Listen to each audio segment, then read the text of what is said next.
Setelah ibadah adalah akhlak. Nah, maaf, adab ya. Nah, saya lanjut, adab, Bu. ya. Saya lanjut slide-nya. Oh ya, iya, oke. Ke adab Bu. Adab. Ya. Ini sudah ya. Udah. Adab. Ya, oke. Nah, materi adab, teknik penyampaiannya berkaca kepada sunnah dan para salafus soleh dengan memberi sesuai dengan tahap bernalar anak dan dimodelkan dengan benar dan konsisten. Bagi anak usia dini, adab adalah apa yang dilihat dari pemahaman orang tua dan guru yang tercermin pada perilaku. Itu mulai dari anak usia dini sampai tua juga sama. Tapi ini stressingnya mulai dari anak usia dini. Nah, misalnya adab makan. Anda tidak akan selesai mengajarkan adab makan dengan baik kalau gurunya masih makannya sambil jalan-jalan dan sambil ngomong. Apalagi sambil buka WhatsApp. Terus kemudian anaknya melihat. Karena apa? Pada saat Anda makan, terus kemudian terpaparkan, ya makan sambil WhatsAppan dan lain-lain, itulah level belajar 1. Anda kelihatannya nggak mengajar, tapi dia belajar. Nah, hati-hati itu. Nah, yang berkaitan dengan salafus soleh, yang berkaitan dengan adab, ya, saya akan bercerita tentang bagaimana Imam Syafi'i bersikap kepada salah satu muridnya yang tidak sepakat dengan dirinya. Jadi suatu hari Imam Syafi'i sedang melakukan kajian, terus kemudian ada salah satu muridnya, yang namanya Yunus, itu dia tidak sepakat. Ini murid langsung berdiri, langsung walk out, langsung pulang. Nah, setelah selesai kajian, ya, itu setelah selesai di majelis ilmu itu, Imam Syafi'i datang ke rumah Yunus. Datang ke rumah Yunus dengan menggunakan protokol, bukan protokol COVID ya, dengan protokol bagaimana silaturahmi. Ya, membawa oleh-oleh, terus kemudian minta izin, semua protokolnya digunakan. Sampailah dia di depan pintu rumahnya Muhammad Yunus, dia mengetuk pintu. Ya, Assalamualaikum, wahai Muhammad Yunus. Waalaikumsalam, siapakah Anda? Ya. Saya Ahmad bin Idris. Apakah saya diizinkan untuk masuk? Jadi dia nggak mengatakan Imam Syafi'i, tapi Ahmad bin Idris. Nah, terus kemudian si Yunus Yunusnya itu ada apa ya? Kan tadi tak cuekin dengan tidak beradabnya, kok datang? Nah, terus kemudian karena dia ingat bahwa itu adalah gurunya, ya, maka dibukakanlah pintu itu. Dan Imam Syafi'i pun masih minta izin. Apakah berkenan saya masuk dan menyampaikan sesuatu? Ya, silahkan. Apakah berkenan menerima hadiah dari saya? Silahkan. Jadi semuanya dengan izin. Karena dia adabnya pada saat itu Ahmad Idris itu sebagai tamu. Tamu itu ya, adhaifu mayitun. Tamu itu mayit. Jadi semua harus minta izin kepada yang punya rumah. Nah, itu adabnya, adab bertamu. Nah, terus kemudian dia menyampaikan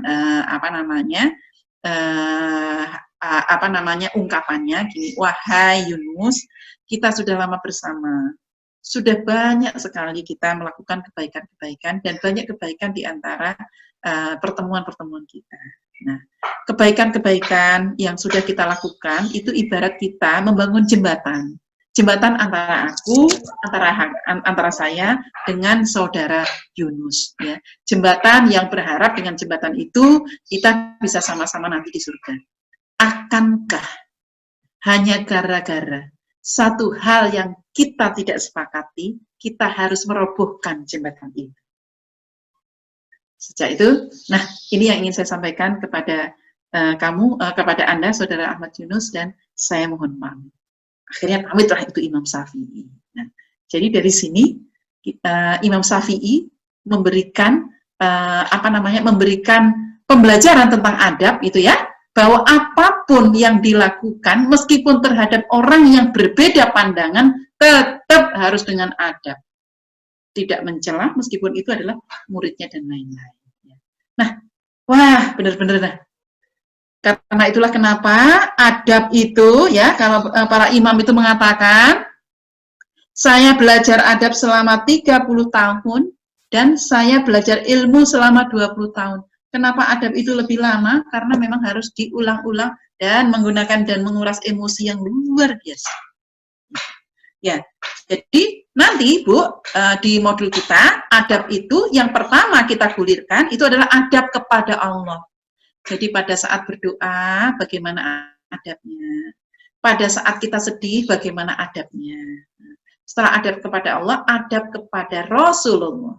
Setelah itu adab kepada orang tua, adab kepada sesama muslim, dan adab kepada non-muslim. Itu harus diajarkan semua sampai SMP. Ya, itu adab. Oke, lanjut, Bu Nas. Uslub. Nah, uslub itu cara, metode, dan teknik. Ya. Nah, dasar materinya adalah keutamaan yang dicontohkan para nabi dan orang-orang soleh. Ya, uslub tadi ya, yang tadi tentang adab itu yang dilakukan oleh Imam Syafi'i tadi caranya Imam Syafi'i. Ya, termasuk juga uslub yang pernah dilakukan oleh Rasulullah adalah dia tetap menyuapi orang yang membencinya dan terus mencerca setiap hari. Nah, itu uslub yang dilakukan oleh Rasulullah terhadap yang tidak sependapat. Teknik penyampaiannya disesuaikan dengan tahap bernalar anak dan dimodelkan dengan benar dan konsisten. Itu tetap ya uslubnya. Nah, terus kemudian anak usia dini, uslubnya adalah bagi anak usia dini, uslubnya adalah perlakuan apa yang diterima oleh anak. Jadi Bapak dan Ibu, meskipun kita bilang, Allah nanti itu kita itu harus ini adabnya sama Allah, tapi Anda sama anak gak punya adab. Ya, kita sebagai orang tua, Bu, masalah adab itu Masya Allah, Bu. Ya, kadang kita marah, itu adabnya nggak ada, gitu ya. Nah, kita harus terus bekerja dan berupaya. Maka dimodelkan yang benar dan konsisten itu, kalau kita salah kita kita minta maaf, gitu ya. Itu juga salah satu uslub dan adab yang harus kita berikan kepada anak-anak kita. Lanjut.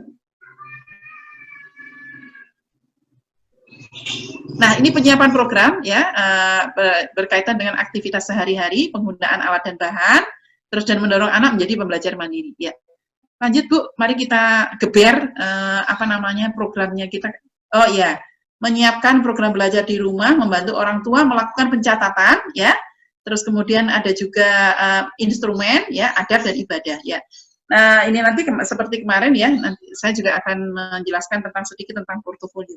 Ya, nanti untuk yang berkaitan dengan membantu orang tua untuk melakukan pencatatan, ini dalam bentuk portofolio dan perkembangan belajar anak. Ya. Oke, lanjut. Nah, ini materi fardu ain ya. Ini ada, ini istinja ya, toharoh ya. Makanya nanti ini juga sampai anak usia dini istinja itu nanti. Kalau di kami, nanti Bu, untuk istinja itu ada videonya, karena itu berkaitan dengan beberapa aturan yang berkaitan dengan istinja, misalnya masuk dengan kaki kiri, dan lain-lainnya. Ya. Terus juga kita bekali dengan,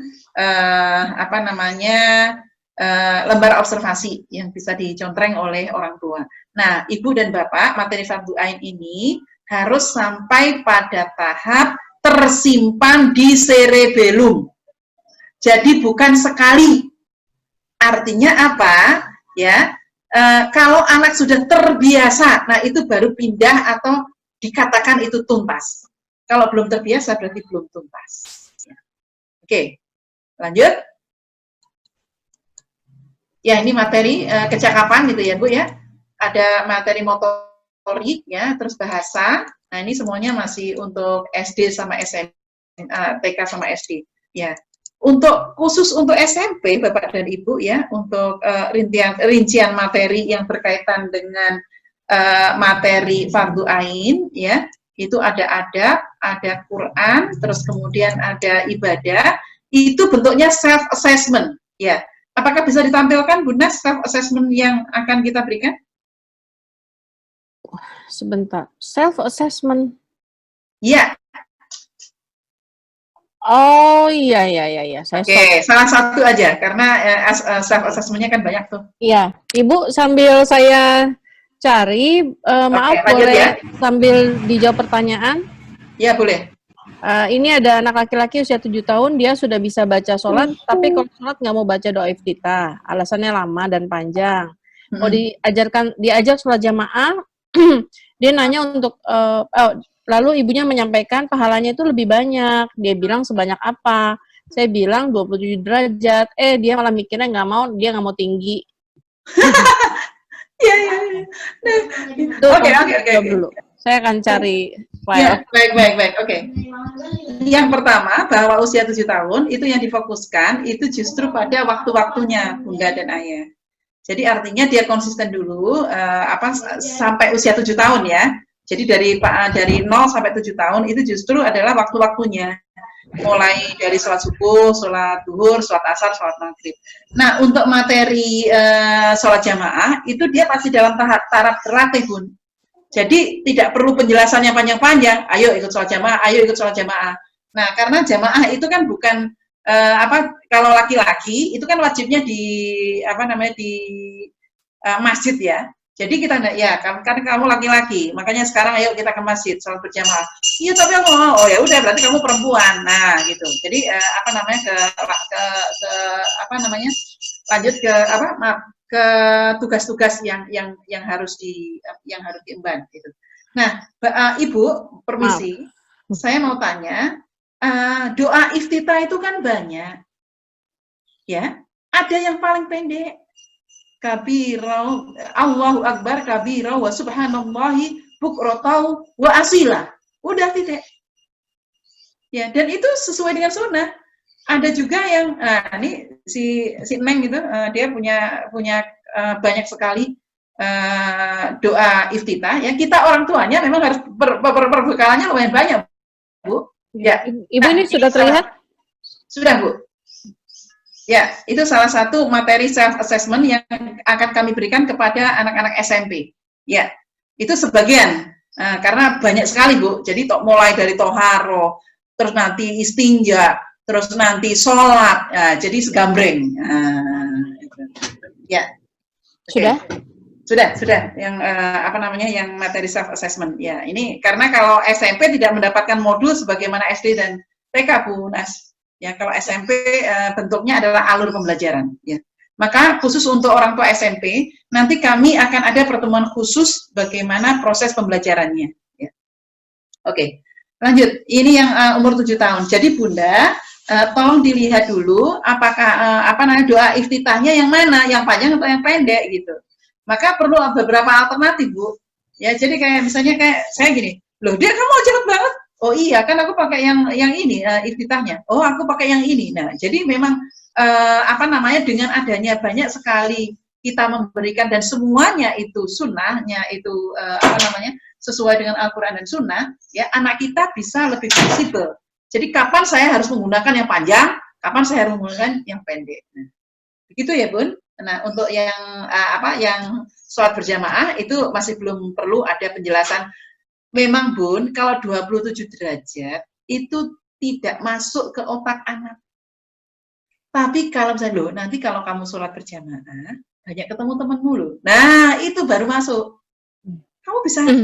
Nah, gitu. Jadi kalau yang hadis banget, nah itu perlu penjelasannya nggak cukup gitu loh. Kalau untuk anak usia 7 tahun. Karena memang itu sangat abstrak. Itu tingkat level abstrak, tingkat level konkret nomor 7, abstrak nomor 1. Itu bahasa-bahasa yang ada di dalam beberapa hadis. Oke. Lanjut. Ya, lanjut. Ya. Oke, ini bentuk evaluasinya, instrumen dalam bentuk checklist dan catatan sederhana. Ya, tolong, belum Bu Nas. Nah, sebelumnya yang modul, apakah ada contohnya modul yang di ini kecakapan, ya. Terus kemudian, ini kecakapan. Terus setelah ini? Setelah ini Bu. Oke. Nah, alur pelaksanaan. Alur pelaksanaan itu pertama adalah pembekalan orang tua, ya pembekalan orang tua. Sekarang ini kita sudah melaksanakan pembekalan orang tua 4 kali. Jadi nanti kalau di lembaga, berarti sebelum Anda menurunkan program yang Anda sudah membeli dari kami, itu harus ada pertemuan seperti ini, ya Terserah apakah mau bentuknya webinar, apakah bentuknya bentuknya WhatsApp group. Nah, nanti pasti ada yang tanya, boleh nggak Bu rekamannya aja yang saya kasih? Boleh sih boleh, tapi kan nanti kan Anda tidak punya latihan. Jadi harusnya yang rekamannya itu adalah Anda ulang-ulang, terus Anda menyampaikan dengan bahasa yang sesuai. Gitu. Itu akan lebih canggih, dan lebih cakep dan canggih. Jadinya canggih, cakep dan canggih. Nah. Terus kemudian yang nomor 2, orang tua dan lembaga menyusun program. Kalau lembaga sesuai dengan program dan target lembaga, kalau anak sesuai dengan kesepakatan anak. Ya, kamu sekarang ini yang penting ada kegiatan ibadah, kegiatan adab, dan kegiatan pengembangan. Kamu mau mana dulu? Yang ibadah sama adab itu harus ada. Kamu adabnya, ya udah aku adabnya yang ini aja Bun, yang berdoa saya, oke, ya. Terus Anda tulis nanti dan nanti itu sudah ada di modul itu ada. Jadi pekan ini adabnya tentang ini. Nah, terus kemudian ibadahnya kan ada wudhu, ada sholat. Aku maunya sholat aja dulu. Nah, sholatnya bagian apanya? Nah, itu. Nah, terus kemudian pengayaannya kamu mau apa? Mau motorik kah? Mau mau bahasa, mau sains? Nah, itu nanti anak-anak disuruh memilah dan memilih. Ya. Nah, nanti yang akan turun pekan depan itu adalah kegiatan selama 1 bulan. Dan selama 1 bulan itu Anda boleh meramu ya sesuai waktunya, itu maksudnya sesuai dengan kesepakatan dengan lembaga yang Anda pimpin atau dengan kesepakatan dengan anak ya. Nah, per 2 pekan kita akan ada evaluasi per 2 pekan ya. Terus kemudian dari evaluasi itu yang kami minta adalah portofolionya. Nah, apa itu portofolionya? Nanti di bawah akan kami sebutkan. Nah, setiap 1 bulan, akhir bulan, itu baik orang tua maupun anak itu perlu ada refleksi. Bukan pemijatan ya Bu ya. Nah, mentang-mentang kemarin saya ngomongin masalah pijat-memijat, ini refleksinya ini adalah, bentuknya adalah reflektif learning point apa yang dipelajari. Nah, nanti kalau untuk anak-anak mah di voice note aja Bu. Nah, kalau untuk orang tuanya atau untuk gurunya, voice note boleh, diketik, ditulis juga boleh. Tapi nanti itu masuknya adalah ke grup kita, sehingga kita semua punya learning point, ya, belajar apa yang selama sepekan ini bersama anak-anak. Nah, apa maksudnya? Apa tujuannya refleksi ini? Refleksi ini tujuannya adalah untuk pengendapan, itulah untuk mengukur sejauh mana pemahaman kita. Ya. Jadi kalau saya di Montessori itu, guru pertama di Montessori itu selama 2 tahun, itu adalah membuat jurnal yang isinya refleksi. Jadi hari ini melaksanakan apa, aktivitas apa, terus kemudian refleksinya apa. Nah, seperti itu. Oke, baik, lanjut Bu Nas. Ya, ini pembekalan orang tua, ya, 4 sesi mendidik, ya, yang tadi ini. Nah, materi ini diperlukan agar orang tua mempunyai gambaran dan bekal yang cukup. Nah, pada saat evaluasi ada kelas orang tua untuk penguatan. Jadi selama pelaksanaan, orang tua bisa mengajukan bimbingan mandiri, ya, bimbingan mandiri berkaitan dengan isi program. Bukan teknik penyampaian. Kalau teknik penyampaian, itu kasuistik. Tapi kalau yang berkaitan dengan program, itu bisa melakukan bimbingan. Misalnya gini, Bu, anakku nggak ngerti-ngerti itu tentang nilai tempat. Ya, nah itu materi Bu. Tapi Bu anaknya nggak mau belajar. Nah itu penyampaian. Ya, jadi kita nanti akan memilih dan memilah. Nah, gitu. Nah kalau penyampaian kemarin kita sudah mendapatkan bekal di komunikasi sama di tahap belajar kemarin. Gitu. Nah persoalannya apakah Anda melakukan semua pola komunikasi dan tahap belajarnya atau tidak? Itu akan tercermin pada saat menyampaikan. Oke, lanjut. Ya, Bu Marti kemarin baru mengelola emosi, komunikasinya belum. Iya, nanti di penguatan ya. Di penguatan ya. Oke, siap. Nah, yang kedua tentang penyusunan program. Penyusunan program itu dengan anak harus punya kesepakatan durasinya berapa lama belajarnya, berapa kali per pekan. Nah, materi adab dan ibadah diprioritaskan dalam konteks yang sesungguhnya. Jadi kalau misalnya Bun, saya mau belajarnya tiap jam 8 sampai jam 9. Nah, itu kalau untuk adab, itu hanya bersifat pemulaan. Tapi belajarnya betul, misalnya adab apa? Adab makan, ya pas pada waktu makan yang kita observasi. Nah, misalnya ibadah apa? Misalnya sholat, ya pas pada waktu sholat yang kita observasi. Gitu. Nah, jadi, sholatnya, jadi misalnya sholat duhur, ya pas pada waktu duhur. Kita observasi misalnya, oh dia masih tarso untuk untuk waktunya, ya berarti waktunya masih minus. Nah, gitu lah, Bu. Ya. Jadi, inilah yang namanya authentic assessment. Assessment yang benar-benar nyata. Nah, khusus untuk motorik, Bapak dan Ibu, minimal 2 pekan pengulangan. Ya. Jadi 2 kali pengulangan per pekan. Karena apa? Kemarin kita sudah belajar, kebanyakan kita motoriknya masih belum tuntas. Jadi di program ini juga sekaligus bersifat stimulasi untuk Ananda. Ya, kalau Ibu dan Bapaknya mau ikut, ya mau juga. Biar cakep badannya. Oke, lanjut. Setelah penyusunan program, Bu, evaluasi dan portofolio. Evaluasi ya dilakukan setiap kali melakukan aktivitas. Ya, jadi aktivitasnya, misalnya hari ini dia belum mampu melakukan apa, kan ini kan cuman ya tidak gitu ya, Bu ya. Jadi gampang, min plus dikasih tanggal. Gitu. Nah, terus kemudian dicatat itemnya yang dia belum bisa dan karena apanya, itu nanti ada catatannya ya. Di lembar evaluasi itu ada. Nah, portofolio Bapak dan Ibu, tolong dilihat before dan afternya. Jadi sebelum melakukan stimulasi itu kita lihat ya, bisa dalam bentuk foto, bisa dalam bentuk CD. Terus kemudian stimulasi. Nah, setelah akhir stimulasi yang kita anggap itu sudah sesuai dengan tujuan, kita videokan lagi atau kita foto. Sehingga perbedaannya itu bisa kita lihat. Nah, kalau misalnya Ibu, Bu, boleh nggak setiap kegiatan itu saya dokumentasikan seperti itu? Boleh pakai banget. Nah, asalkan contohnya portofolio itu videonya atau fotonya itu harus tercantum keterangan serta tanggal. Keterangan itu tempatnya di mana, kondisi anaknya bagaimana, bersama siapa. Karena bisa saja ketika belajar bersama orang tuanya oke, tapi ketika belajar bersama pamannya nggak oke, atau sebaliknya, ketika belajar bersama pamannya oke, bersama ayahnya ngambul. Nah, itu bisa dilihat di. Artinya portofolio itu bisa sebagai data ya, Bu ya? Betul. Anak antusiasnya bagaimana, bersama siapa, atau jangan-jangan ternyata di saat dia menyukai ke aktivitas A itu karena teman-temannya dia suka gitu ya? Bisa, betul. Atau pada saat dia menyukai kegiatan A, ternyata ketika itu ibunya sangat-sangat welcome. Nah, kan kelihatan itu di fotonya, di portofolionya. Ya. Jadi permisi ya, Bapak dan Ibu, jangan sampai lagi ada, sudah Bu Marti, sudah 3 kali. Ya, mana datanya? Jadi data ini nanti yang akan kita gunakan untuk evaluasi. Ya, di luar orang tua yang tidak mengikuti program homeschooling bening atau orang tua eksternal di sini, Bu, ataupun lembaga, artinya bisa memiliki kesempatan membuat portofolio mandiri ya, Bu ya. Dengan senang hati, ya, dengan senang hati. Saya akan sharing pengalaman tentang portofolio.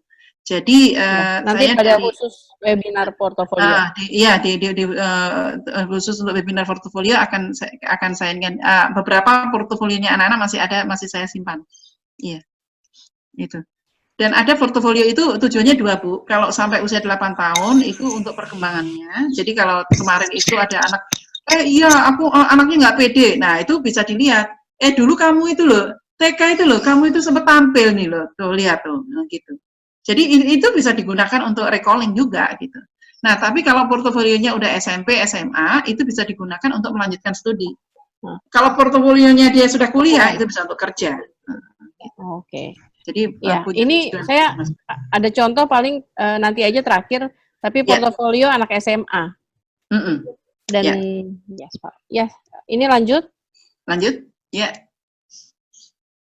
Refleksi. Nah, refleksi berupa ungkapan pembelajaran.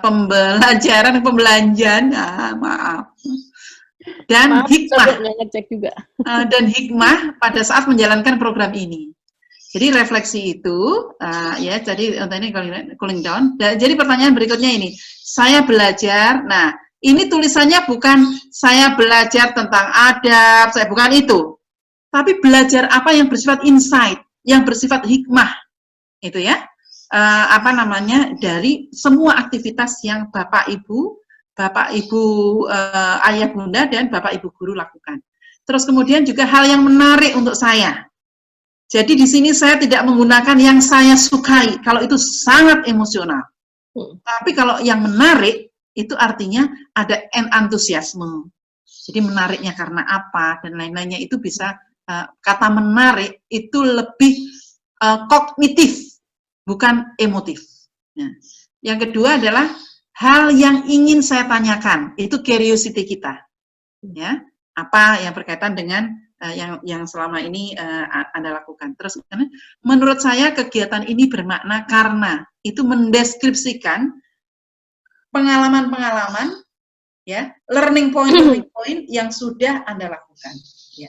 Refleksi ini ya ditulis setiap sebulan sekali. Ketika Anda menyerahkan refleksi, kemudian turun lagi program yang kedua. Nah, begitu ceritanya, Mas Titi. Bu Marti, artinya refleksi ini dituliskan dibantu pembuatannya oleh orang tua untuk sampai usia SD ya Bu ya? Karena untuk SMP, apa yang akan membuat portofolionya itu adalah sendiri. Iya, sampai itu kalau TK itu bentuknya voice note ya, ditanyakan. Iya, kalau SD yang bisa nulis ya nulis boleh, foto juga boleh. Yang menarik buat saya ini cekrek ya. Taruh di PowerPoint lalu ada tulisannya, ya Bu ya? Iya, betul sekali. Oke, ya, lanjut. Lanjut Bu. Ya, lanjut. Nah, ini lanjut saja ya. Ini saya rasa ini, iya, ini alur pelaksanaan, evaluasi berkala. Ini saya rasa itu sudah bisa dibaca ya, nggak masalah. Ini nanti disesuaikan dengan kondisi masing-masing. Ya, oke, lanjut Bu. Nah, ini alur pelaksanaan saran dari orang tua ya. Apabila anak berkaitan dengan cara anak bosan gali apa yang kemarin Bu Nas itu sudah. Kalau saran dari guru memberikan beberapa pengalaman belajar ya. Ini yang saran dari guru ini untuk ya Bu ya, untuk yang lembaga ya, untuk yang lembaga. Nah, kalau yang saran dari orang tua ini apabila orang tua mengalami macet terus kemudian berkonsultasi dengan kami, maka kami akan memberikan beberapa pertanyaan yang bisa diberikan kepada anak-anak kepada orang tua ya. Oke, lanjut. Ya, ini contoh kegiatan harian. Ini contoh modulnya Ibu-ibu.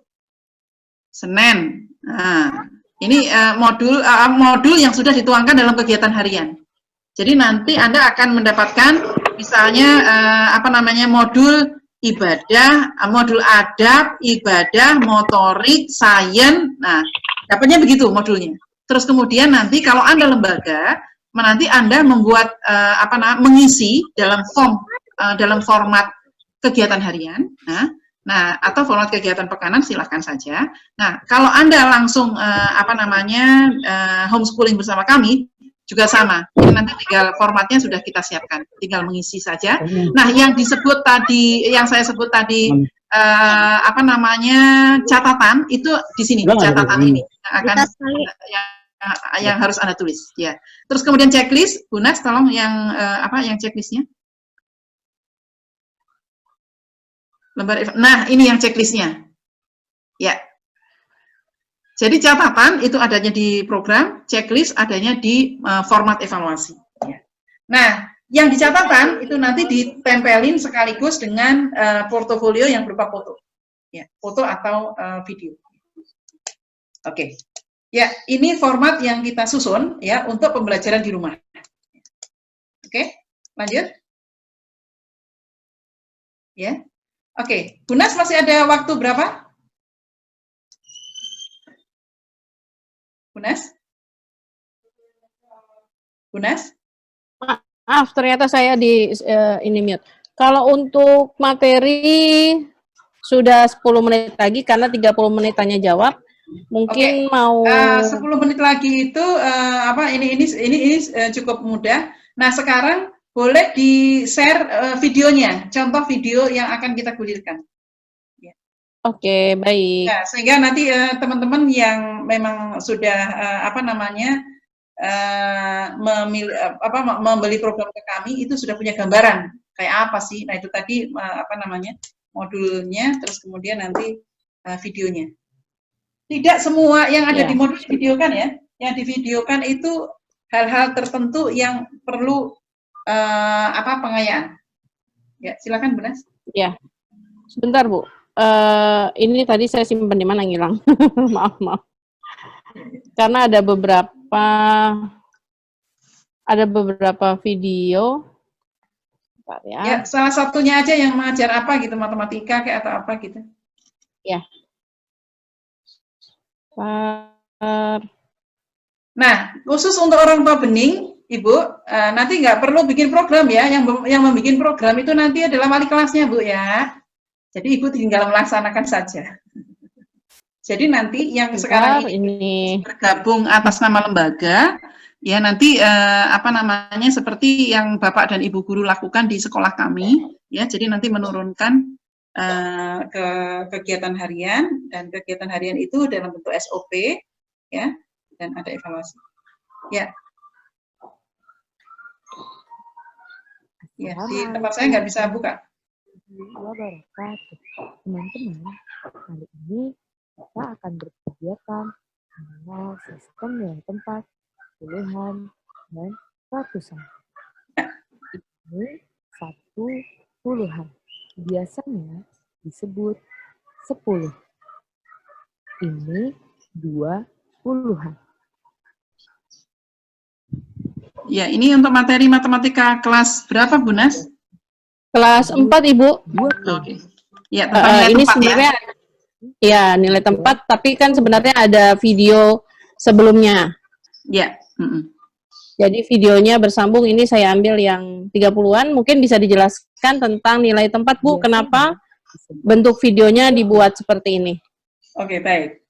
Jadi Bapak dan Ibu, selama ini yang berkaitan dengan nilai tempat itu kita seringkali mengajarkannya begini.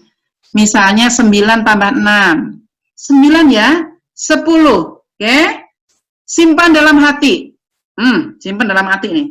10, kan tambah 6 tuh.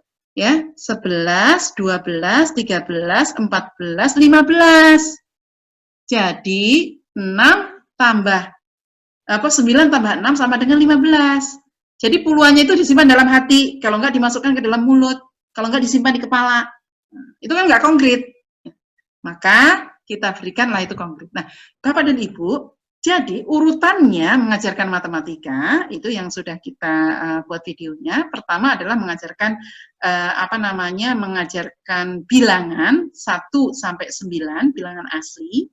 Terus kemudian konsep angka 0, setelah konsep angka 0 baru masuk ke nilai tempat. Jadi mengajarkannya bukan 1, 2, 3, 4, 5, 6, 7, 8, 9, 10, 11, 12, sampai 20, bukan. Jadi kita tidak akan mengajarkan angka 11 sebelum anak paham 1 puluhan dan 1 satuan. Karena anak-anak biasanya kalau 10 bukan 10 satu. Kadang-kadang anak setelah 10 bukan 11 tapi 10 belas. Nah, maka ada teknik tersendiri. Baik Bu Marti, ini ada video kedua. Nah, ini setelah yang konkret ya Bu ya, setelah yang konkret untuk pengulangan. Itu 1. Ya. 3. Saya percepat sampai 9 ya. Iya. Ini berapa?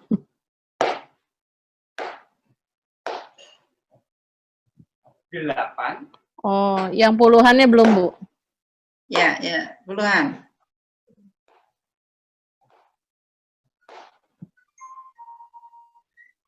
Ya, nanti ada perbedaan antara puluhan dan satuan. 1 puluhan, 1 satuan disebut 11. Nah, jadi gini, puluhan misalnya ke badan gini, ke meja, 1 puluhan, 2 satuan. Nah, 1 puluhan, 2 satuan sama dengan 12. 1 puluhan, 1 satuan sama dengan 11. Tapi ini diajarkan setelah konkret. Ya. Jadi nggak lama-lama Bu, nanti sampai nulisnya 12, 1 puluhan ditambah 2 satuan, lama Bu. Anaknya sudah keburu pergi. Oke. Untuk penayangan apalagi Bu? Contoh mungkin kita lihat pertanyaan dulu ya Bu ya. Ya, siap. Ini banyak sekali. Pertanyaan yang tadi banyak sekali, tapi tadi dari Ibu Anita tadi sudah ya. Karena tadi anaknya protes, dia tidak mau ketinggian 27 derajat, ini juga sama aja. Bu, kalau pahalanya 1000 kali, kalau kita ngaji satu huruf, misalkan pahala dapat 100, nah dia maunya gitu tuh, hitung-hitungan 100.000, angkanya senang hitung-hitungan. Nah, lalu juga yang terkait masih menyambung sholat berjamaah, tadi kurang jelas, anak minta request sana-sini, jadi intinya gimana? Ketika kita mengajak anak untuk berjamaah tapi tidak mau, apakah dibiarkan saja atau tetap memaksa? Itu usia 7 tahun juga kurang lebih. Laki perempuan dulu. Nah, saya kurang tahu. Nah, kalau laki itu urusan bapaknya. Urusan kalau bapaknya. Perempuan punya. Oke. Karena itu ada bahasa-bahasa berbeda. Ya. Bu Marti, jujur saya masih liar tahu Bu? Pusing. Tahu? Ya. Tahu liar? Liar masih tahu? Liar. Ya. Sebentar ya, saya cari lagi. Saking Untuk yang program pengayaan usia SMP, program sudah ada dan tinggal dilaksanakan kah untuk SMP, Bu? SMP dia masuk SMP bening nggak? Mungkin yang ditanyakan pengayaan, Bu. Kalau pengayaan kita belum nyiapin ya. Kita yang sudah siap itu yang untuk homeschooling ya. Oh, yang soalnya pengayaan sudah ada. Nanti kita akan diskusikan karena waktu pertemuan tanggal 14 Juli. Oh iya, tanggal 14 Juli nanti ya. Ya. Alhamdulillah katanya ini tidak usah bikin program, dengerinnya sudah pusing. Aduh. Izin bertanya, buat orang tua yang bukan wali murid bening, apakah bisa mendapatkan materi program harian untuk anak SD sebagai aktivitas tambahan selama masa pandemi? Bisa Bu, itu namanya program pengayaan ya. Tapi dan anaknya tidak terdaftar di kami, ibu membeli program. Namun perbedaannya adalah ada kepada apa Bu Marti? Fasilitas pengayaan. Pengayaan, ya, tapi nanti tetap sih semua dapat fasilitas tetap, tapi dia ya tetap harus menjalankan yang dari sekolah yang lama. Oke, baik. Ya, baik itu aja Bu. Pertanyaannya kurang lebih untuk gambaran untuk bulan Juli bagi SMP sekali lagi, kita akan bantu bagaimana anak bisa memahami dirinya di minggu pertama. Termasuk juga itu akan langsung diajarkan bagaimana membentuk PowerPoint, ada template-templatenya gitu. Kalau anak SMP itu memang langsung Zoom ya Bu ya. Nah, selanjutnya minggu kedua itu self-assessment ibadah dan juga mengenalkan tentang financial planning. Lalu kami ajarkan sekaligus manajemen project. Nah, setelah itu yang tadi self-assessment ibadah sudah sudah selesai diisi, maka tadi seperti Bu Marti bilang, anak diminta untuk membuat project bagi apa yang ingin terlebih dahulu ditingkatkan. Diselesaikan dalam dirinya. Dalam dirinya terkait fardu ain. Ya. Sekaligus materi akademik yang akan dikenalkan di bulan Juli itu ada bahasa Indonesia sebanyak 2 kali, lalu IPS dan matematika karena terkait financial planning juga. Setelah itu ada pertanyaan Bu, Ibu mau tanya, mengajarkan Islam kepada anak seperti adab, ibadah, rukun-rukun adalah tugas wajib orang tua. Ya. Lalu bagaimana untuk kasus anak-anak berkebutuhan khusus terutama yang memiliki gangguan fungsi otak seperti autis, brain atrophy atau lumpuh otak, cerebral palsy, baik ringan maupun berat. Apakah perlu diajarkan semua atau sesuai kemampuan dan kebutuhan anak? Sesuai dengan kemampuan dan kebutuhan anak. Tapi untuk waktu sholat, mereka tetap harus dilakukan waktu sholatnya itu, tapi mengenai cara sholatnya, itu sesuai dengan kemampuannya. Ya. Kebetulan saya pernah menjalani ini ya, justru inilah yang saya sedihkan itu justru di lembaga Islam terutama. Dulu saya sempat menjadi guru untuk anak berkebutuhan khusus yang sangat-sangat khusus ini justru di lembaga non-muslim. Nah, saya sedih juga kenapa? Akhirnya apa? Yang anak berkebutuhan khusus yang muslim pun itu juga diajak beribadahnya acara mereka. Gitu. Ya, inilah salah satu ketika Bu Nas di Bening ini kita juga menerima anak yang berkebutuhan khusus, saya sangat antusias sekali karena tidak banyak sekolah-sekolah yang yang berlabel Islam dengan baik itu justru mengajarkan hal-hal yang bersifat pokok untuk anak-anak.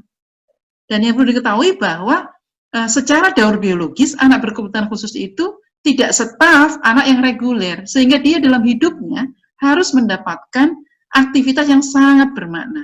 Ya, kami dititipin ibad ya, yang itu masya Allah dia hafalan Qur'annya itu karena dia ada tumor otak ya Bu Nas ya. Iya, tumor otak ya. Nah, itulah. Ya, makanya tumor otak. Makanya ini salah satu yang saya tidak sepakat ketika orang mengatakan gini, ngapalin Quran itu kalau nggak bakat ya nggak bisa. Itu bertentangan dengan surat Toha. Ma'anjalna Qur'an litasqa. Saya turunkan Quran ini adalah dengan kemudahan. Artinya apa? Semua orang itu bisa menghafal Quran. Mengenai teknisnya seperti Umar kayak, seperti Abdurrahman bin Auf kayak, itu beda-beda. Itu pilihan gitu loh. Jadi nggak ada ceritanya ngapalin Quran itu berdasarkan bakat. Iya. Bakat itu fardu kifayah, bukan fardu ain. Ya. Gitu ceritanya. Pengalaman saya juga ketika memiliki siswa-siswa berkebutuhan khusus, insya Allah itu sampai juz 28 pun mereka bisa.